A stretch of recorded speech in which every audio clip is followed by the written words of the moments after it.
Hey everybody, it's Ron and Debbie, and we're back for another edition of Ask Ron. Okay, Ron, this week, Philip Warwick from Texas wrote in. Hey, Philip. Good morning, Ron. I'm in Texas, and you mentioned over and over that lease option deposits cannot be non-refundable, and maybe there's other reasons you mentioned that we cannot do lease options here in Texas.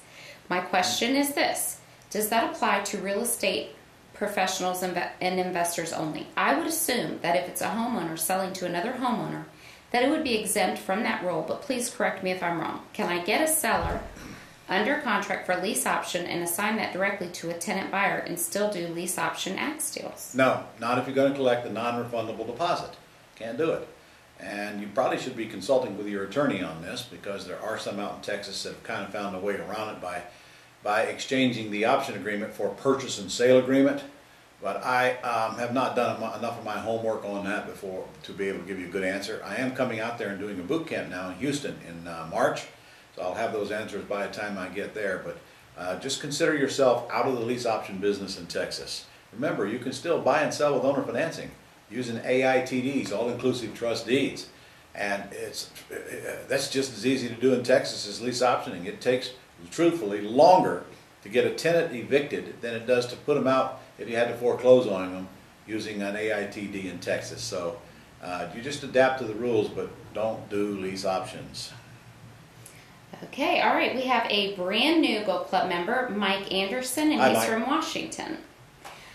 Mike says, I want to change careers but don't have any money. Heard about your program over the radio, called immediately, and wanting some help. I'm desperate for change. Mm-hmm. Well, I don't hear a question there. But Mike, I offered you my book for free on the radio. I assume you downloaded that. That's a good place to start. And from there, we have several options, many of them low-end options. You could go on our website, ronlegrand.com, and find them. And if you're submitting this question, it means you're probably already a Gold Club member. So we have a whole store full of stuff that you can get as well. So you just got to start where you can start, man. I understand. When I started back in 1982, you couldn't be any broker than I was. I have a negative net worth then, and no rich relatives, and no bank accounts, and none of that. I just found what I could do, what I felt comfortable in doing, and first thing I did was go out and get a check. It didn't require any of my money, and you can do the same thing if you get a handle around either wholesaling house or doing these axe deals, because they're quick money. I mean, several $1,000s worth of money, but you got to start somewhere. Get this thing out of your head that I need money to do real estate. You do not. You need money to get trained in real estate, but I gave you my free book, and the Gold Club has just got hundreds and hundreds and hundreds of hours of training on it for pretty much all aspects of this business.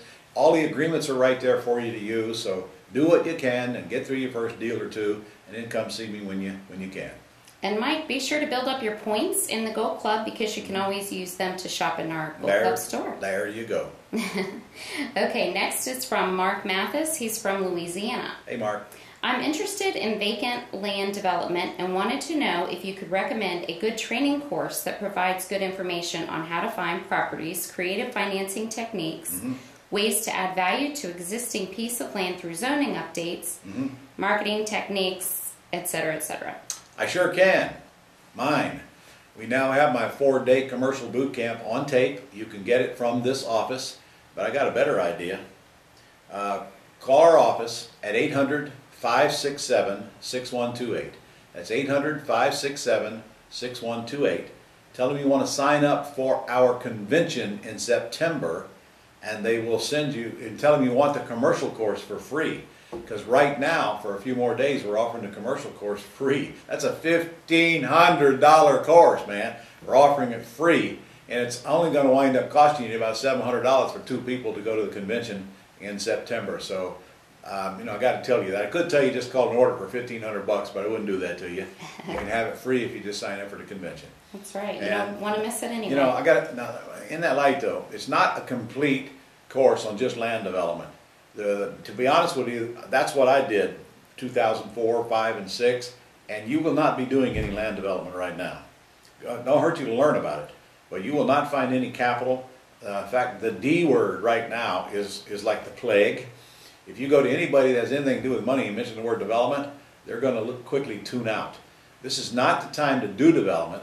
This is the time, however, to probably acquire options or properties that you can develop when the market turns around, but I honestly don't know how long it's going to take. Personally, I think it's going to take years. So if I were you, I'd probably get that commercial course and go through there and find other ways to make money in commercial property right now, excluding the word development. Just my advice, sir. Okay. All right, we have a couple of questions from Michael Hughes, and Michael is from South Carolina. Hi, Michael.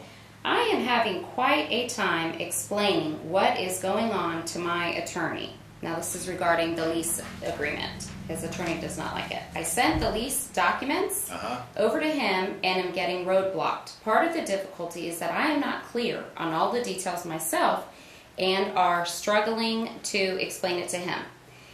Now, he did include one of his attempts to do so, but it was about a page long, so I did not include it here for this purpose. But all right, well, he Michael, wants to know where is he going wrong with trying to explain it to his attorney. First of all, you're not going wrong. You just told me you don't understand it, so how can you explain it to your attorney? Secondly, your attorney should be the one explaining it to you. If he doesn't like your agreement, then tell him to change it to satisfy his and or South Carolina's rules. I'm okay with that.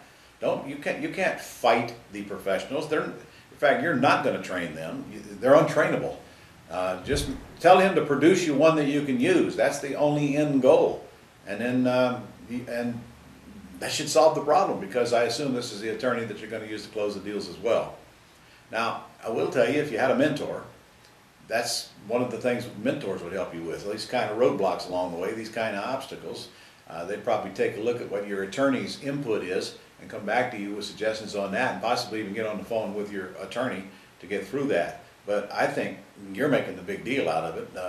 Just let the attorney create or change the agreement as they see fit, or use theirs, honestly. I mean, either way, quit using this as a reason not to do deals. Use anybody's lease option agreement is better than not doing any deals. Okay, and his other question was, is an axe deal where I stay in also called a sandwich lease? No. If yes, why is it an axe deal since I'm not assigning anything? Well, it's not. That's the opposite. An axe deal is the opposite of a sandwich lease. An axe deal is one you do assign and you're totally out. Sandwich lease is the one you lease from the seller, then you create a whole new lease agreement to your buyer and you stay in. That's why they call it the sandwich. You're to meet in the middle. Collect a bigger payment than you pay out. They owe you more than you owe the seller. That's the only reason you want to stay in, is to get monthly cash flow and or equity in addition to the down payment. But you know you're going to get the same down payment from your buyer whether you're axing it or whether you're sandwiching it. Okay, Ron, that's all we have this week. All right. Okay, guys. See you soon.